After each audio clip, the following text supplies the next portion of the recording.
सदगुरु कबीर साहिब की जय, संत समाज की जय, भक्त समाज की जय।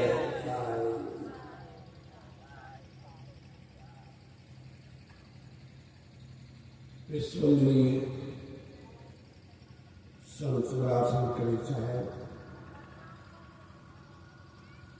मन पर विराजमान समाज धर्म प्रेम सज्जनों, श्रद्धा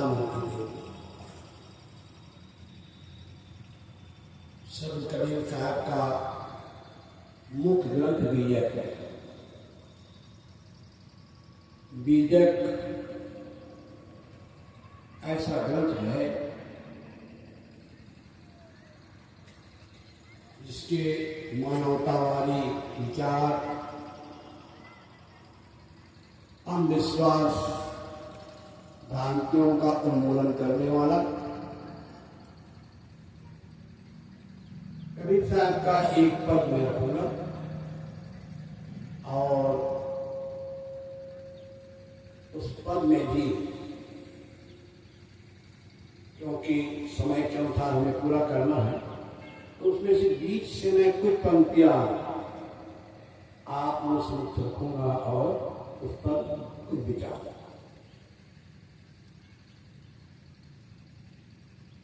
साहब कहते हैं, रेण रूख भय मलियागित 24 फूटी भाषा, 3 लोग ब्रह्मांड खंड में अंधरा देखे तमाशा,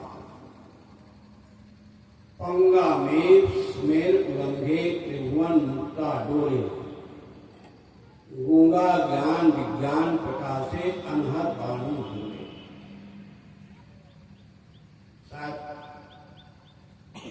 इतनी पर बोल पाऊंगा लगता है, इसलिए आगे पीछे छोड़ दे रहा हूं, ये बीच का ले रहा हूं।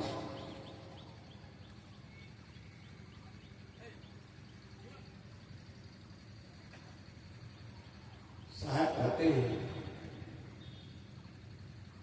रेण रूख भय मलियागे 24 फूटी भाषा।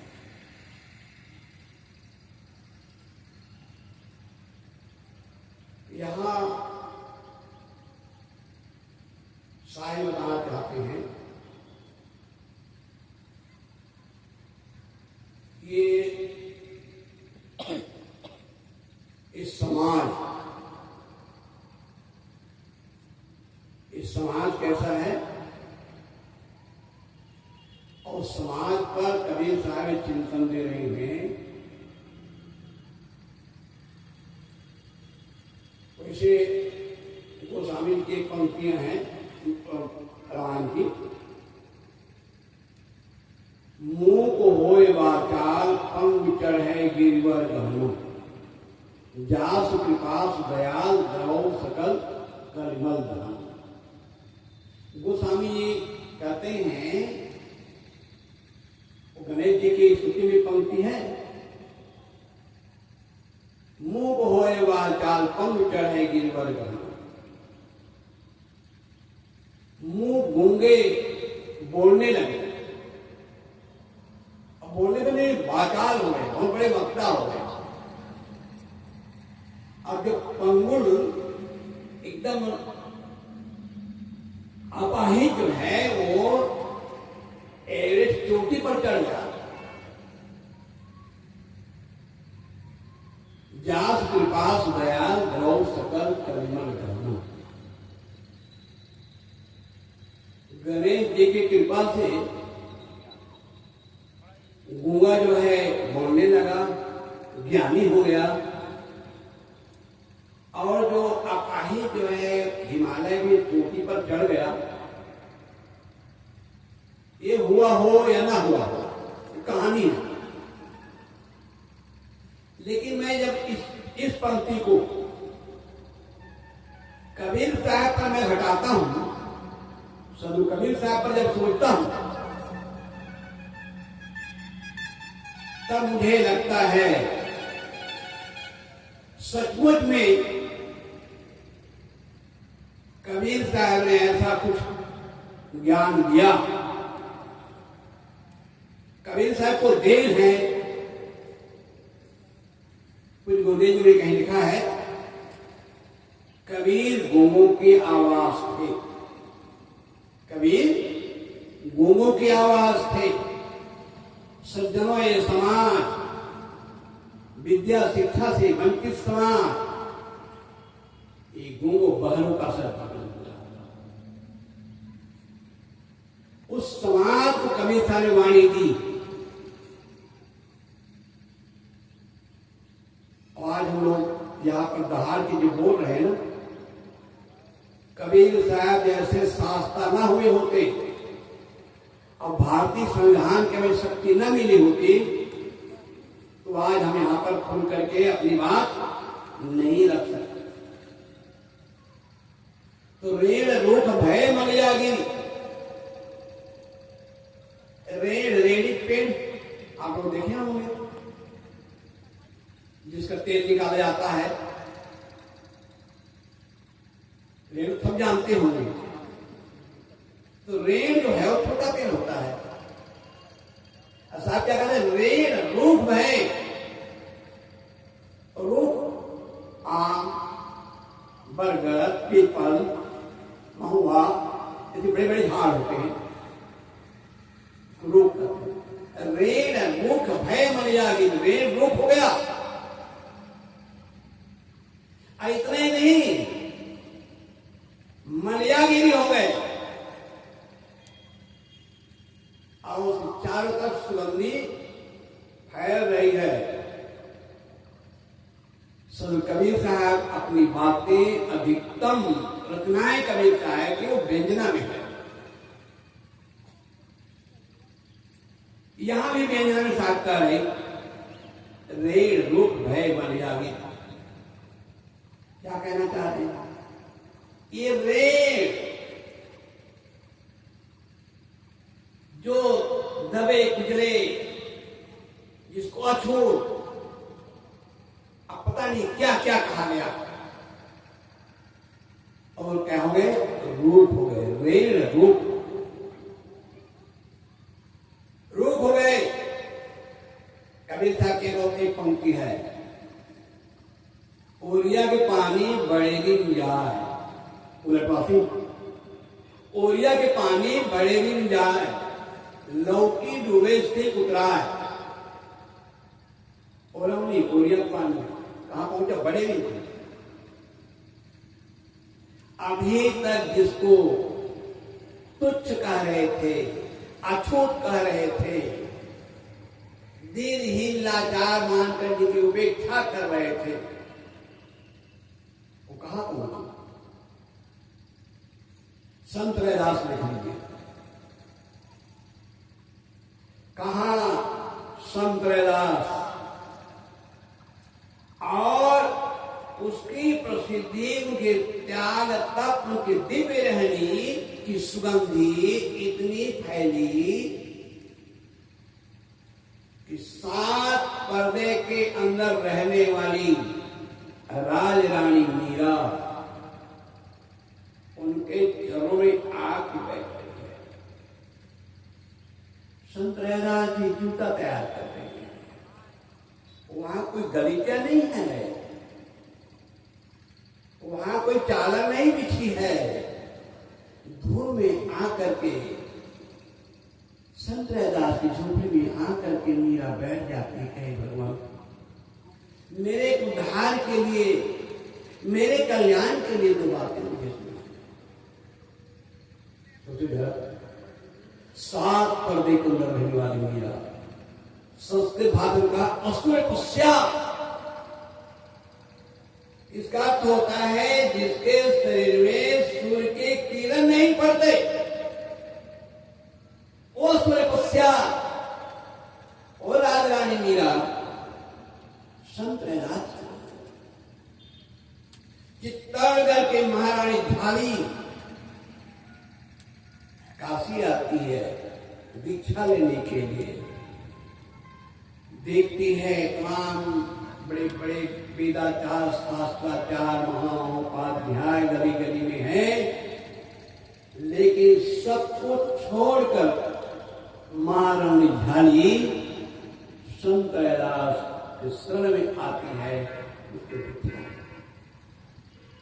ये है सज्जनों रेण रूप भय मुनिया। अब ये है लौकिक, यही है ओरिया के पानी बड़े नहीं जा रहा। कोई कल्पना कर रहा होगा संत रैदास इतने महान होंगे। एक समय ऐसा आया सज्जनों, शास्त्रार्थ में काशी के पंडित हार गए और शर्त क्या था, जो हार जाएगा वो विजेता के पालकी उठाकर नगर में घुमाएगा। और हुआ ऐसे संत रैदास से बड़े बड़े वेदाचार शास्त्राचार पंडित हार गए और उनके पालकी को उठा करके बड़े बड़े वेदाचार शास्त्राचार पंडितों ने नगर में घुमाया। किसकी जीत हुई? इस संतत्व की जीत हुई, संतत्व की जीत हुई। दूसरा उदाहरण आता है सुदर्शन का। 88,000 ऋषि मुनि भोजन किए। कहानी है कि जब यज्ञ पूरा होगा, सफल होगा तो घंटा बजेगा। बड़े बड़े ऋषि मुनि पीठ तमाम लोग भोजन किए, यहां तक भगवान कृष्ण ने भोजन किए, घंटा नहीं बजा। कहानी ज्यादा नहीं जाऊंगा, लेकिन जब सुदर्शन ने जब ग्रास उठाया, उनके कौर उठाने से घंटा बजा। कहानी है कि युधिष्ठिर ने पूछा कि भगवान बताइए 88,000 ऋषि मुनि ब्राह्मण भोजन किए, ऋषि मुनि भोजन किए, 1.25 करोड़ ब्राह्मण भोजन किए और आप भी भोजन किए, घंटा नहीं बजी। अब ये इसके जो है मर खाने से घंटा बजी, कारण क्या है? कृष्ण जी ने कहा कि राजन, ये जो ऋषि मुनि ब्राह्मण भोजन किए ना, इनमें कोई आदमी नहीं थे। क्या कहे? ये ऋषि मुनि ब्राह्मण होने की बात तो छोड़ दीजिए, इसमें कोई आदमी नहीं थे। भाई भगवान आप भी भोजन किए? कहे मैं भी नहीं हूं, वो आदमी मैं भी नहीं हूं। कहानी है विश्राम सागर में कि इसके प्रमाण देने के लिए पुष्कर तीर्थ में ले गए। ये राजस्थान में है पुष्कर तीर्थ। इस सब को लेकर के पुष्कर पहुंचे। अब चलो अपना अपना रूप देखो। अब आप देखते हैं कोई बाघ दिखता है, कोई भालू दिखता है, कोई शेर दिखता है, कोई चीता दिखता है, कोई फुफकार का वहां नाग दिखता है। कोई आदमी नहीं दिखते उसमें। एक अकेला केवल सुदर्शन आदमी के रूप में दिखाई देता है। बाकी सब भगवान कृष्ण को जब देखा गया तो महाकाल का रूप में सब भस्म करते हुए दिखाई दे रहे हैं। इस कहानी के मतलब सार ये है, आदमी होना, इंसान होना, आदमी नहीं होते हैं। आदमियत है बुनियाद हर पूरी की, और ये भी ना हो तो क्या रखा है इंसान के पास? आदमियत। आदमियत बहुत बड़ी चीज, इंसान बहुत बड़ी चीज, जिसमें तो मानवता है, प्रेम है, करुणा है, शील है। सच में कहा जाए वही एक आदमी है, बाकी तो आदमी का खोल उड़े हुए। साहब ने कहा मानुष केरी खोलड़ी उड़े फिरते हैं बैल। एक बैल जब मानुष का खोल ओढ़ा हुआ है तो साहब क्या कहते हैं? रेड़ रूप। रेड़ जो है वो रूप हो गया बहुत विशाल। रेड़ रूप भय मलयागिरी और मलयागिरी हो गए। मलयागिरी चंदन को जो सबसे उत्तम क्वालिटी जो होती है उसको मलयागिरी कहते हैं। मैसूर में पाया जाता है, जिसके लिए कबीर साहब ने कहा मलयागिर के बास में बेधा घाट पलास, अब बेना करूं बेदिया जुग जुग रैया पास। मलयागिरी के आसपास में सामान्य जो पेड़ पौधे हो उसमें सुगंधी मिल जाती है, लेकिन बांस में सुगंधी नहीं मिलती। क्यों नहीं मिलती है? यहां भी व्यंजना में आता है मलयागिरी क्या सज्जन, ये मलयागिरी संतों का सत्संग है। इस सत्संग में आकर के कौन तर गए? सिमरी, जंगल में रहने वाली, कोलभील के बीच में रहने वाली, न पढ़ी न लिखी, उसकी भक्ति के आगे बड़े बड़े ऋषि मुनि पीछे फीके पड़ गए। नीच नीच सब कर गए संत चरण लौलीन, तुलसी जाते के मरे बूढ़े बहुत हुईन। सब तर गए। सेवरी और कितने तो रेल रुख हो गए। मलयागिरी सुगंधी चाहता, सुगंधी फैल रही है। भगवान बुद्ध ने धम्मपद में कहा कि ऐ भिक्खु, इंद्र की सुगंधी, फूल की सुगंधी एक दिशा विशेष को श्वासित करती है, लेकिन महापुरुषों के त्याग, उनके दिव्य रहने की सुगंधी दिगंत को श्वासित करती है और अनंत काल तक श्वासित करती है। भगवान बुद्ध को 2500 वर्ष हो गए, महावीर को 2500 वर्ष हो गए, कबीर साहब को पैदा हुए 627 में वर्ष होने वाले हैं, लेकिन आज भी उनके त्याग का, उनके दिव्य रहने की सुगंधी चारों तरफ फैली हुई है। ये सुगंधी मुझे कभी कभी ये लगता है गोस्वामी जी कबीर साहब के 100 साल बाद पैदा हुए। कबीर साहब के 100 साल बाद पैदा हुए। जब गोस्वामी जी रामचरितमानस लिख रहे थे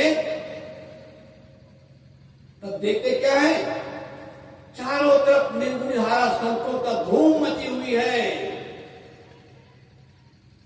धूम मची हुई है।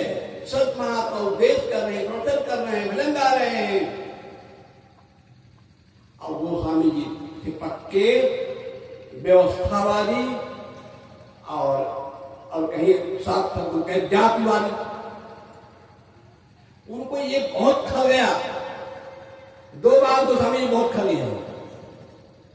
और कौन 2 बात? विप्र निरक्षर लोलुपकामी निराचार सत विष्णु स्वामी। ब्राह्मण जो है कहते हैं निरक्षर, विप, मैंने कहा गोस्वामी कहूं कि विप निरक्षर लोलुप, लोभी और कामी है, आचार विचार रहित और विष्णु के स्वामी। विप निरक्षर लोलुप कामी निराचार सत विष्णु स्वामी। गोस्वामी इससे परेशान थे, और दूसरे तरफ किससे परेशान थे? शूद्र करे जब तब व्रत नाना और बैठ बरासन कहीं। शूद्र जो है जब तब व्रत, नाना प्रकार के व्रत कर रहे हैं, सत्संग कर रहे हैं, उच्चासन में बैठ करके प्रवचन दे रहे हैं, सत्संग दे रहे हैं, भजन गा रहे हैं। गोस्वामी जी से परेशान,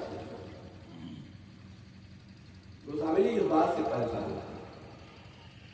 गोस्वामी चाहते थे कि अगर कोई अछूत परिवार में पैदा हो गए, जीवन भर वो मैले साफ करें, जूता बनाए, वो पढ़ लिख करके जज न बनने पाए, कलेक्टर न बनने पाए, और राष्ट्रपति प्रधानमंत्री न बनने पाए, वो जहां है वहीं रहेगा।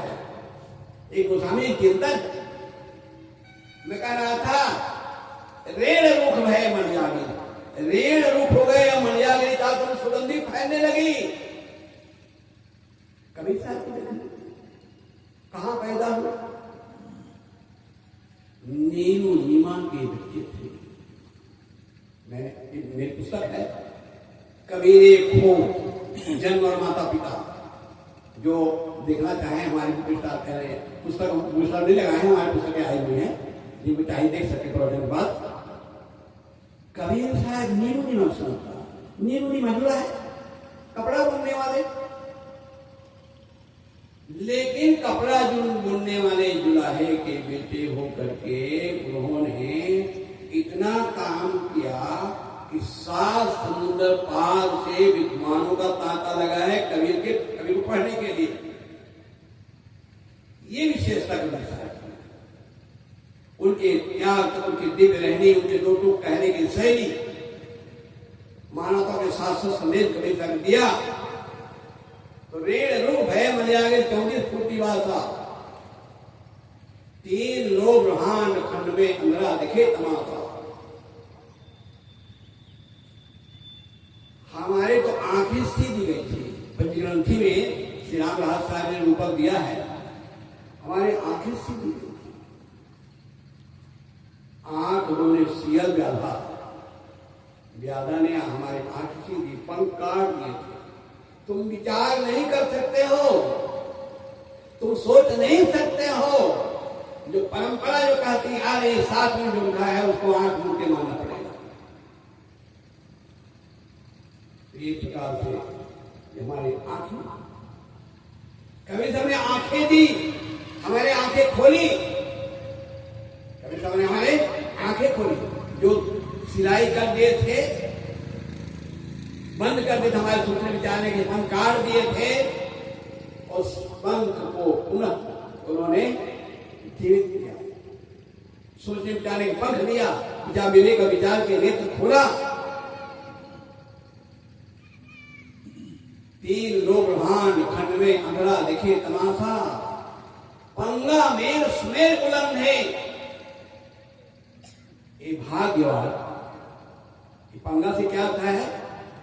ये भाग्यवान भगवान वान, ये दोनों ने हमें क्या बना दिया? पंगु बना दिया। संसार का सिरमौर प्राणी, ज्ञान विज्ञान का जनक मानव, संसार का सिरमौर प्राणी, ज्ञान विज्ञान का जनक मानव, अपने बुद्धि को बेच दिया। 2 कौड़ी का पंडित आता है विवाह के मंडप में या कोई कहीं में, गाय गोबर ले आओ, गाय की गोबर, गाय गोबर ला दिए, 2 टिकिया बना दिया। अब ना मूड़ी है, ना पूछी है, ना आंख है, ना कान है, मंत्र पढ़ दिया गणपति में।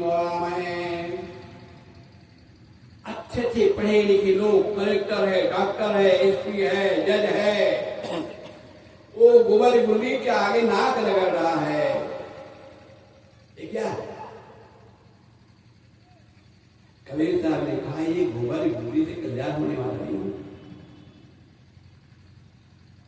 एक प्रकार से हमें हमारे बुद्धि को क्या किया? हम बुद्धि से पांगुर हो गए, हमारी बुद्धि फालिज मार गया।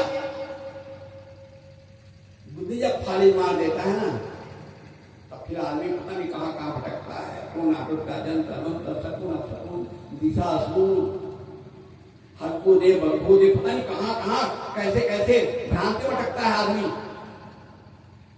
मनोरंजन दृष्टांत सुना दो। ये हक्को देव क्या होता है?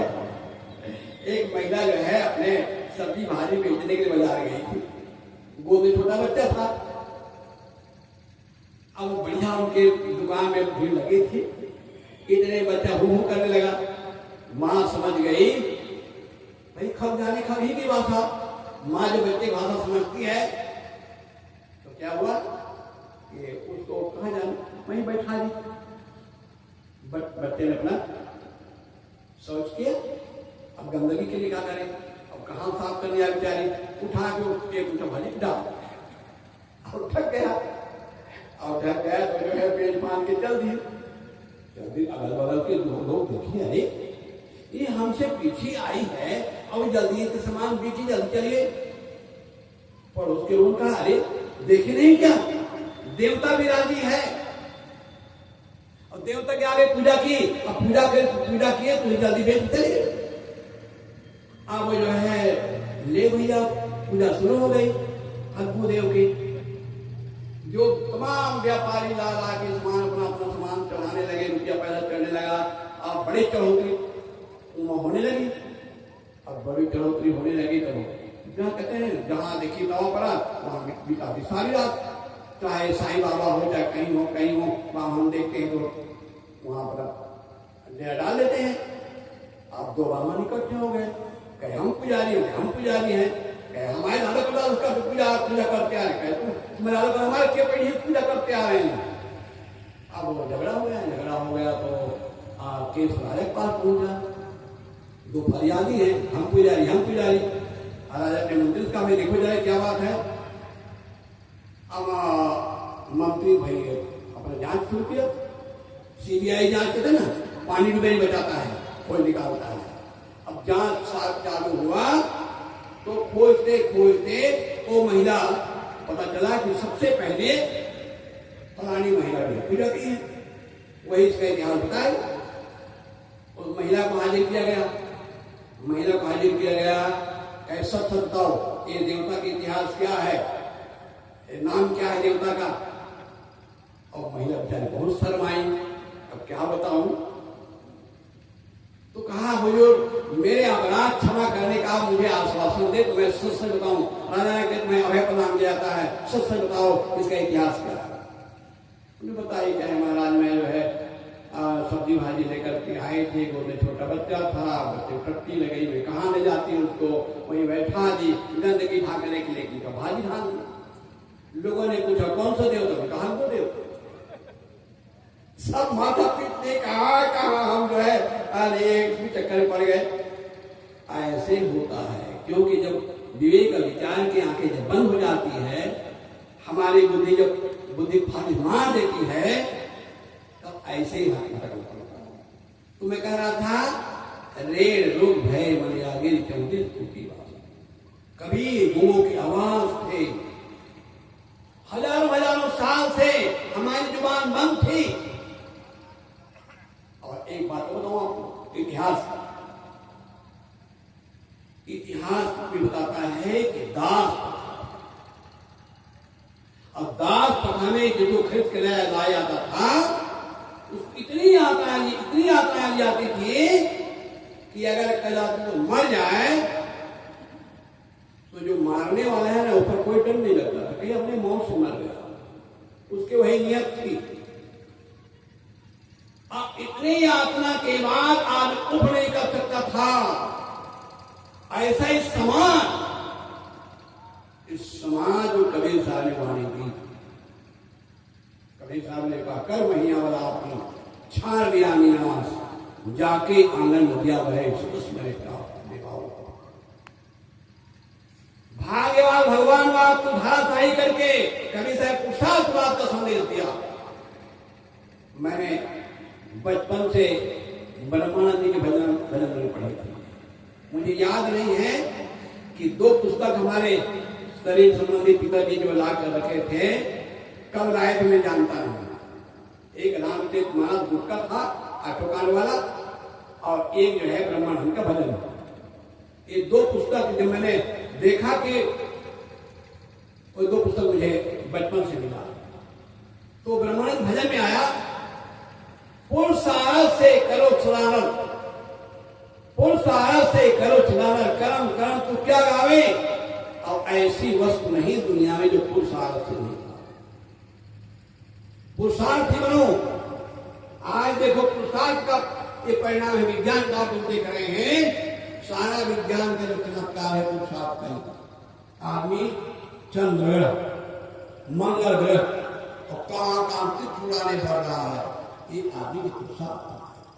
हमारे निर्मल साहब ने कहा सारी कला कल्पना है मनुष्य की, अब तुम्हारी नहीं तो तुम्हारी।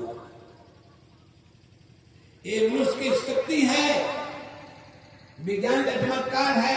1000 फीट तक नीचे पानी है, एक स्विच ऑन करता है तो पानी को ऊपर आने के लिए मजबूर होना पड़ता है। खूंखार जानवर शेर को बैठना पड़ता है, उठना पड़ता है। विशाल गाय हाथी पर आदमी सवार होता है। ये क्या है? आदमी की बुद्धि, आदमी के अंदर अपरिमित शक्ति है। कहा मानो तुम्हें सबसे महान तेरी प्रज्ञा रवि किरणों से बने प्रेत सब साथ वेद मतम कला कौशल का कोई है नहीं, तू ही प्रगति का अन्वय सत्य ज्ञानी विज्ञान खान मानो तुम्हें सबसे। तू ही शुभ अशुभ धर्म अधर्म और पाप पुण्य का है करता, तू ही अपने कर्मानुसार सुख दुख भय का है करता। निभोल बना ज्ञान हुई तू ही होता सुजान, मान अपना सबसे। मानव की महानता को सदगुरु कबीर साहब ने उद्घाटित किया। हम हाथ दिखाते, हाथ दिखाते, हाथ दिखाने में हाथ लिखा है क्या?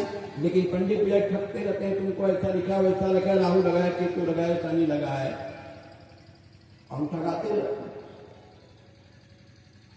मान लो उदाहरण लीजिए कि आपने कोई ज्योतिषी को हाथ दिखा, हाथ को देखकर ज्योतिषी बताता है तुम्हें भगवान ने, ब्रह्मा जी ने तुम्हें 5 संतानें दिखी, तुम्हारे भाग में 5 संतान, 3 लड़के हैं और 2 लड़कियां। आप समझदार हैं, बुद्धिजीवी हैं। एक लड़की एक लड़का होने के बाद 2 बच्चे होने के बाद आपने परिवार नियम करा लिया, तो ब्रह्मा ने 5 लिखे थे ना, ये 3 कहां चले गए? तो कबीर साहब ने कहा है कबीर कोई संत जन जौहरी, कर्म के रेख पर मेघवारी। आपने भाग की विधाता है, आप अपने भाग का निर्माता है, कोई ब्रह्मा लिखने वाला नहीं है। लेकिन हमारे दिल दिमाग क्या बैठा दिया? ब्रह्मा ने जो लिख दिया छिटी रात के अंक और राई घटे ना तीर बड़े रौरे जीव सज्जनों, कोई ब्रह्मा लिखने वाला नहीं। तो ये भाग हुआ। दूसरा भगवान हुआ, भगवान की इच्छा में पत्ता नहीं हिलता है। इन धारणाओं में आदमी के दिमाग का ऐसा कम होता है, इस शास्त्रकारों ने भी कम गजब नहीं ढाया है। उमादारियो सिद्ध की नाई सभी नजाओ राम नुसाई, जैसे कठपुतली को सुखधार डेरे में बैठकर नचाता है, ऐसे भगवान जो है ये जीव को नचाता हूं। तुम ज्ञान विज्ञान के जनक हो। बस मैं मिनटों में बैठ गया, हम बताऊं, बैठ गया। मैं कह रहा था तुम कठपुतली नहीं हो, इंसान कठपुतली नहीं है। ज्ञान विज्ञान का जनक, संसार का अस्थिमौल प्राण, अपनी गरिमा को, अपने ताकत को समझो। अपनी ताकत को भूल गए हैं, अपनी शक्ति भूल गए हैं। अपनी शक्ति को जगाने की जरूरत है, जानने की जरूरत है। आपन तेज तुम्हारो आपे 3 लाख लोग आपे। हनुमान चालीसा की पंक्ति, वो तो हम जब भूत प्रेत लगते हनुमान चालीसा पाठ करते हैं। हनुमान चालीसा की पंक्ति, आपन तेज तुम्हारो आपे 3 लोग आपे का। इस प्रकार मैं कबीर साहब की पंक्तियों पर थोड़ा बोल रहा था कि रेण रूप भय मन आगे 14 फूटी भाषा, 3 लोग ब्रह्मांड खंड में 15 देखे तमाशा। पंगा मेल कुमेर गुनंगे त्रिभुवन मुक्ता डोरे, गूंगा ज्ञान विज्ञान प्रकाश से अनाथ बानी बोले। ये कबीर साहब की जो देन है, अद्भुत है, उनकी कृपा है। उनकी कृपा से ही हम लोग यहाँ पर जो बोल पा रहे हैं और समाज जो आगे बढ़ रहा है, इसमें कबीर साहब बहुत बड़ा योगदान है। क्योंकि बाबा साहब अम्बेडकर ने संविधान लिखा।